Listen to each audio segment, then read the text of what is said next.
Ukraine. War. Updates. January 5th, 2026. Drawing maps. The biggest news of the past week is the U.S. actions in Venezuela. Briefly about them, as the consequences of these actions will undoubtedly influence what is happening in Ukraine as well. The U.S. has been intensively preparing for a military operation in Venezuela and to arrest Venezuelan President Maduro for the past few months. The operation was implemented in a very coordinated and precise manner.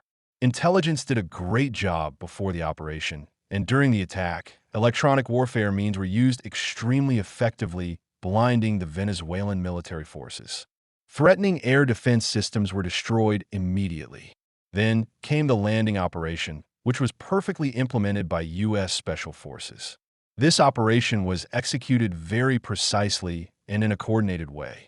This is undoubtedly a blow to Putin, showing that, look, your landing operation on February 24th, 2022 is incomparable to ours. This also demonstrates that the U.S. has not only excellent intelligence capabilities, but also operational abilities.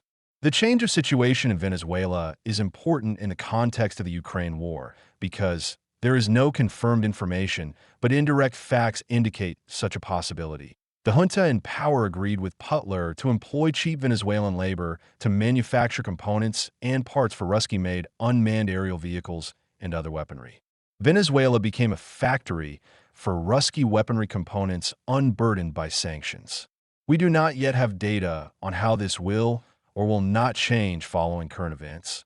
But we hope that thanks to the American operation, cooperation between the Ruskies and Venezuela will be cut off. This could somewhat complicate the Ruski drone production process, or tempo. Meanwhile, the Ruskies, not really being able to achieve anything serious at the front, continue to terrorize Ukraine with drone and missile strikes. Primary targets are energy supply and distribution infrastructure. The Ruskies have shown very clearly that their goal is to break the Ukrainian will to resist, as well as to destroy Ukraine's economy to the maximum. We are recording strongly damaged energy infrastructure and a very difficult situation in Odessa and several other cities.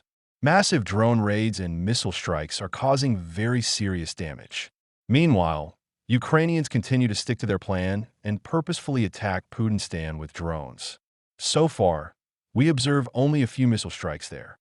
However, for a whole week, we have been recording large quantities of Ukrainian drones, often flying in waves deep into Ruski land. Successful Ukrainian strikes are also clearly visible, primarily targeted at the oil industry and factories related to military needs. It is currently difficult to say what the true goal of Ukrainian drone attacks is. We assume that there is not just one such goal, and they are being pursued very purposefully. First, the aim is to scout the best movement routes for further drone and missile strikes in Putin. The goal of this reconnaissance is also to draw the entire map with terrain relief so that long-range Ukrainian missiles currently in production could orient themselves without GPS or radio signals, only by recognizing the terrain, thus becoming resistant to jamming. This system is called TERCOM, terrain countermatching. Together with it, DSMAC, Digital Scene Matching Area Correlator, is used, which compares digital images with a system in the database and can independently complete a strike on a target. Precisely thanks to these and other systems, Tomahawk missiles are so effective, hard to detect by air defense systems, and attack targets extremely precisely. All this requires a huge amount of detailed data, which the U.S. obtains with the help of satellites, which Ukrainians, unfortunately, do not have. So, it remains to collect all information crumb by crumb during drone raids. The second goal of drone raids is to burden Ruski air defense systems as much as possible to exhaust them. Observing drone movement trajectories, it becomes obvious that in some directions, the Ruskies are forced to constantly replenish missile stocks for air defense systems.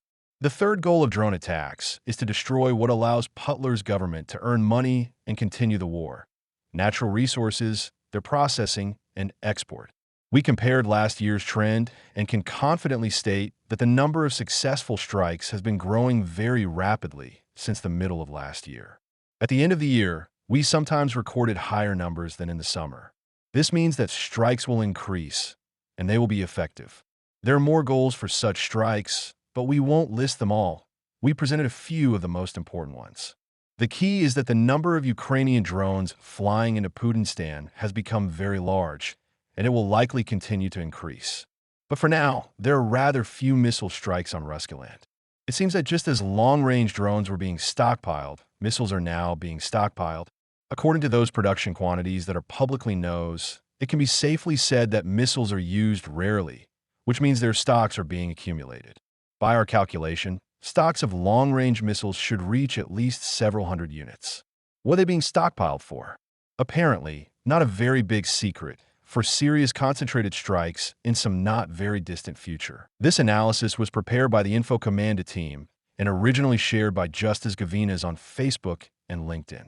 Our volunteer initiative operates under the nonprofit organization Memorabilis. We provide direct technological support to the front line. If you find these updates valuable, please consider supporting our mission. You can find donation links for PayPal and bank transfers in the video description below. Together to victory!